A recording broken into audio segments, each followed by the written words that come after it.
Basa. Iba-ibang kulay ang balat ng mga Pilipino.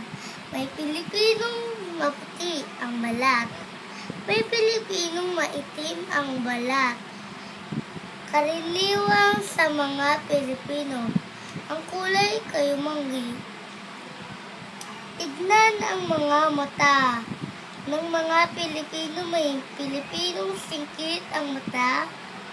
Ang iba-iba ay may malaking mata. Karaniwan sa mga Pilipino ay bilog at itim ang mga mata. Ilarawan ang ilong ng mga Pilipino. May Pilipinong matamas ang ilong. Ang iba ay sarat ang pango. Karaniwan sa mga Pilipino ay katamtaman ang tangos ng ilong. Ano kaya yun?